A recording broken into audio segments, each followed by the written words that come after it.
Dishonored is the greatest game of all time because when a guy shoots at you, you can stop time, catch his bullet in midair, load it into your pistol, and shoot him with his own bullet. In Dishonored, you play as Corvo Attano, a disembodied pair of arms who's tasked with taking month-long voyages around the world delivering mail while simultaneously guarding the Empress 24/7, which seems a little counterintuitive. But the important thing is that he's back just in time to play hide-and-seek with young Lady Emily. Fun fact, in this tutorial sequence, Emily represents the average gamer's skill level, which is why the developers felt the need to add baby mode, dark vision into the game. After destroying Emily at hide-and-seek, Corvo heads up to talk with the rest of the main characters. Corvo, 2 days early, full of surprises. Here, Jessamine, got a letter for you. Dear Mr. Attano, this is an automatically generated receipt for your monthly $10 payment to the Patreon page, Dishonored SFM Animations 18+ only. Oh, sorry, wrong letter, my bad. Oh no, assassins! Dowd and his boys kill the Empress, kidnap Emily, then teleport away, and the guards think Corvo killed the Empress, but really, it was the secret society of bald men. But what they don't know is that there's yet another secret society planning on busting Corvo out of jail. You should eat Corvo. This meal comes from a friend. These grapes will help you escape. This bread may save your head. I'm giving you the key. Oh. With a blade in hand and a guard with his back turned to him, Corvo is faced with his first moral dilemma. You see, Dishonored has a thing called the chaos system where the choice between killing and not killing kinda matters. A lot of people seem to think that since using a lethal playstyle gets you a different 30-second cutscene at the end of the game, and that means the game is punishing them for having fun. But what does having a high chaos rating actually do? Let's see. You get the better version of the final level. There's like 5 zombies at this one part. Cersei Lannister dies, and Emily makes a sick-ass drawing of your mask. I don't know, guys. I'm not seeing any downsides here. But sadly, thanks to some spin-off books, which aren't very good, and some comics, which are okay, there's an established canon for this game, and it doesn't involve a lot of killing. Anyways, Corvo chokes out the entire prison and then uses a bomb to blast his way out of jail and into the Dunwall sewers, where he finds the first of many opportunities for ironic kills. Try to make a lot of noise when you die.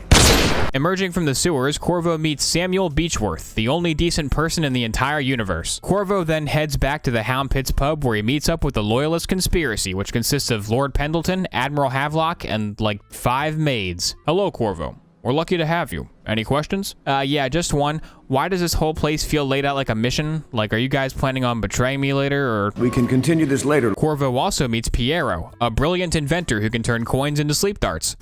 What is my purpose? You craft boot stealth upgrade too.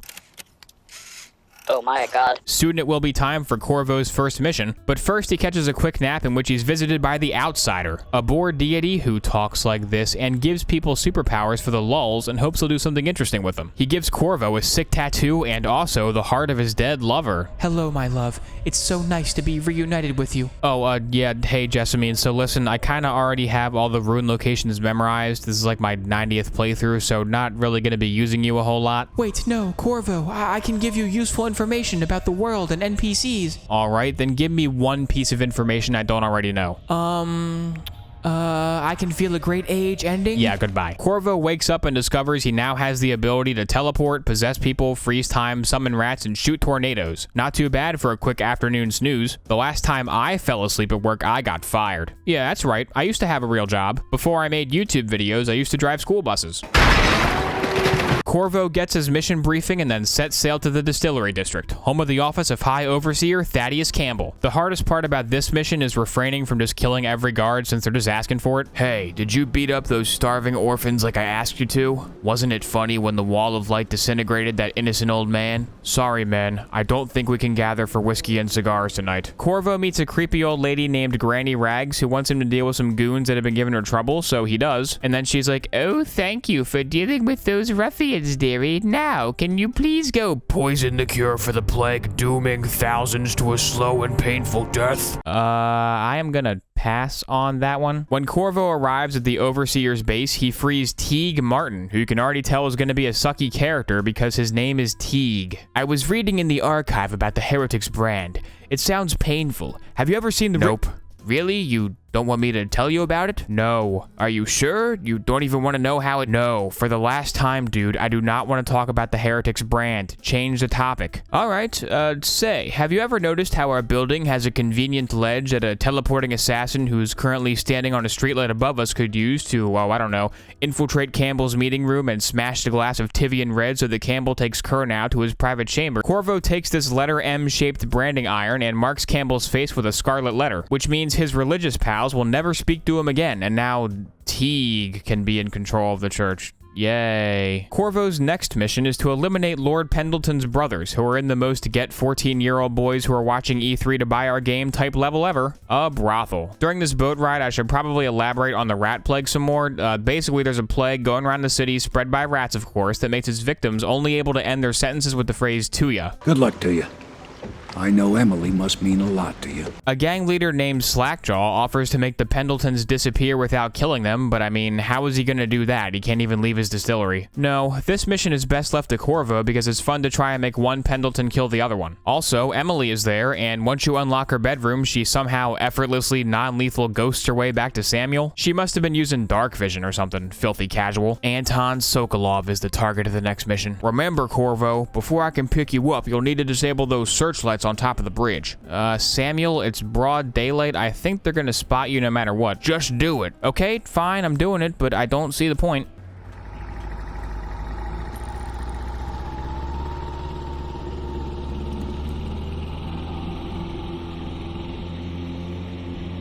Corvo kidnaps Sokolov and uses a little psychological torture to get him to talk. Hey Sokolov, did you know Arcane Studios made a Half-Life game? Really? That sounds wonderful. When can I play it? That's the thing. They never released it. What? No, how could you do this to me? Now it's time for the mission that video essays are made of. Corvo attends a masquerade party at the Boyle estate with the goal of killing Lady Boyle, but there are 3 Lady Boyles at the party, so he has to figure out which one's the real one. A weird stalker guy offers to help you out if you agree to knock out Lady Boyle and deliver her to him so he can take her away to his creepy dungeon for the rest of her life. Yeah, you know what? I think I'm just gonna kill her. Corvo no-scopes this dude, then returns to Samuel's boat. Wait, there are tall boys here. I don't care how pacifist you are. Nobody can pass up an opportunity to do the cool tall boy takedown animation. Finally, it's time to take down the Lord Regent himself and put Emily back on the throne. Canonically, what happens is that Corvo finds the Lord Regent's confession tape he made for some reason where he says the plague was his fault, plays it over the citywide radio network so that everybody hears it, and then guards arrest him. Which is poetic justice, I guess, but it's so boring. I think it's way more fun to just light him on fire. Corvo returns to the Hound Pits bar and celebrates with his bestest friends ever. Oh boy, oh man, what a party.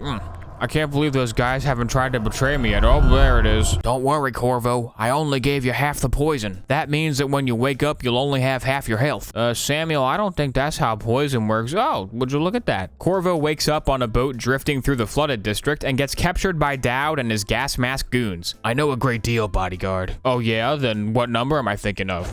Ow.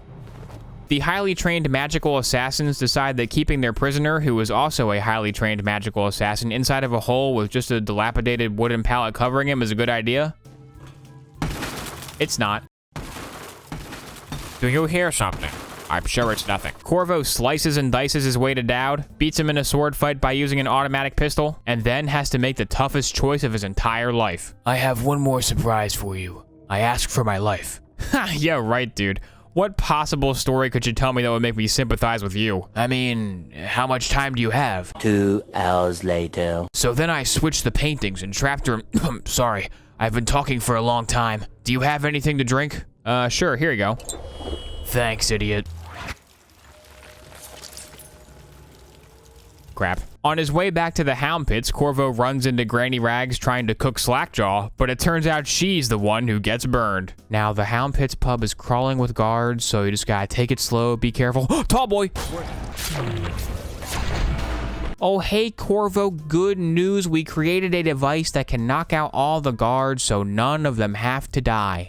He doesn't look like he's been knocked out. Yeah, I mean, that must have been you guys' pylon malfunctioning or something. I'm gonna leave now. Man, Corvo, you were doing so well. You almost got the low chaos version of this mission. What happened? Well, I got poisoned, and there was this thing with Dowd, and then there were tall boys, and hang on, wait, weren't you the guy who poisoned me? Gotta go. Hey, Teague. Don't not